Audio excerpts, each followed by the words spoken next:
Well, they dump a pile of paper in our area, so all of a sudden we've got like twice as many things to work on, and half the team's on vacation. So Jared and I decided to put in like a 14-hour day to attempt to knock out a huge chunk of the work. And then the next day, management tells us that we didn't need to do any of the work for another month. Yeah, it's the same old, huh? Oh, yeah, yeah, yeah. And then the next day, we don't even get so much as an apology or a thank you. They just think that we have the capacity to handle that workload now. It's such bullshit. I don't mean to ramble too much, but you definitely made the correct choice leaving when you did. You got a decent raise too at the new place too, right? You make that much now? Dude, I'm envious you managed to snag that. Most people wouldn't give that position to someone in, well, our position. Well, pretty much fresh out of college for the most part, I mean. It's a lot of responsibility to give to somebody who's still figuring out their place in the world. You're basically a manager, or at least that's what it sounds like from the snippets I've heard from you since you bailed. Well, they must be working you to the bone, I figure, if you're too busy to return my texts, or maybe just your new luxurious life of champagne mixers and private jets just, has you kind of booked. No, I'm just giving you shit. For the most part, I just wanted to get a chance to catch up and congratulate you for escaping that hellhole, but no, it almost feels belated. It's been what, nearly 2 months? Hey, just saying, it wouldn't hurt to invite me to some sort of a weekend adventure like good old times. I feel like I'm blowing up your phone trying to get you out of the apartment for some shenanigans. I get lonely too, you know. I mean, the whole office is a bit lonelier without you around, at least for me. They rearranged the desks a bit to make more space. So, Samantha took over your old desk next to me. I know, I know. She's such a sweet woman, but I just can't keep looking at photos of her cats all day. Right? It's like, oh, they're so cute. Kind of just doesn't suffice after the 100th time. She just keeps holding her phone up, and I have to come up with something new on the spot. Yeah, nothing's really changed at all since you left. It's the same old characters keep doing their same old things. Oh, yeah, yeah, yeah. Tony Lazzuto. He's still a character, all right. He stays 40 feet out of our area at all times, as he wants nothing to do with us. Oh, I mean, well, it's for the best, really, since him staying out of earshot means that Samantha and I are able to talk about the secrets. Let's just say that Sammy's got connections, and she likes to gossip a little bit for some team bonding. Like, you know how Tony got that promotion to management out of the blue? Well, Samantha knows his wife, and so she's got a bit of info on what happened.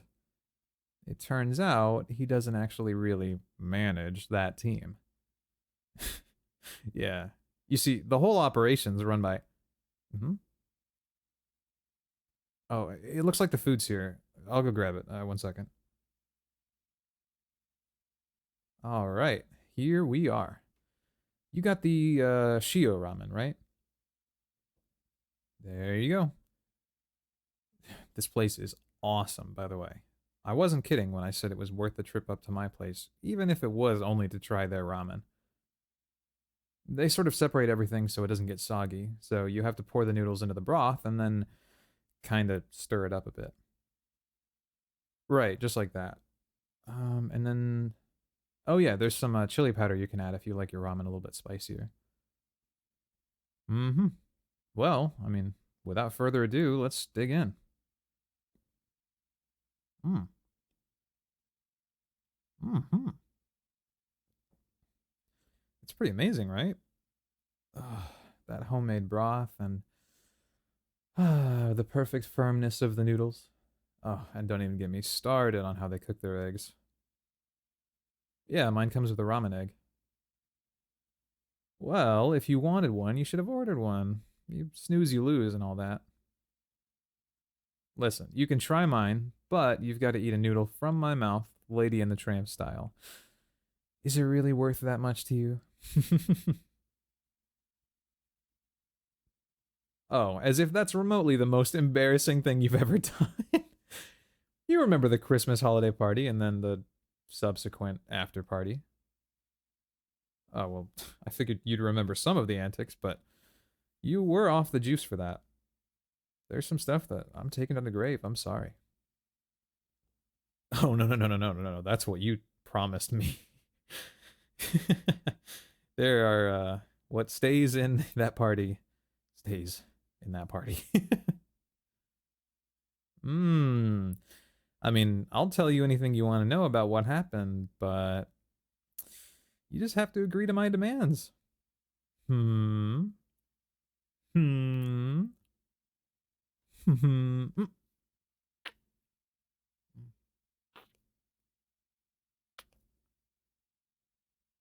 Oh. So, what if I wanted to return the favor? No, no, no, no, no. I don't want to taste your ramen. I want to taste you.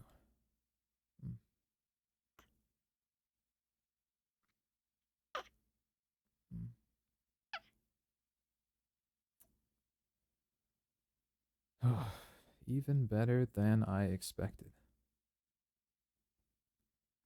Oh, uh, so I mean, does this mean, well, um, look, you made going to work every day something to look forwards to. And I really did treasure the time we'd spend together outside work as well. So, of course, I love you, dumbass. Hey, wait, wait, wait. I'm fine with kissing and all, but I don't want the ramen getting cold. This stuff was expensive after all. All right, just a little one. Mm, say what properly? Oh, you mean that. Fine. I guess you are my little pog champ. Come here.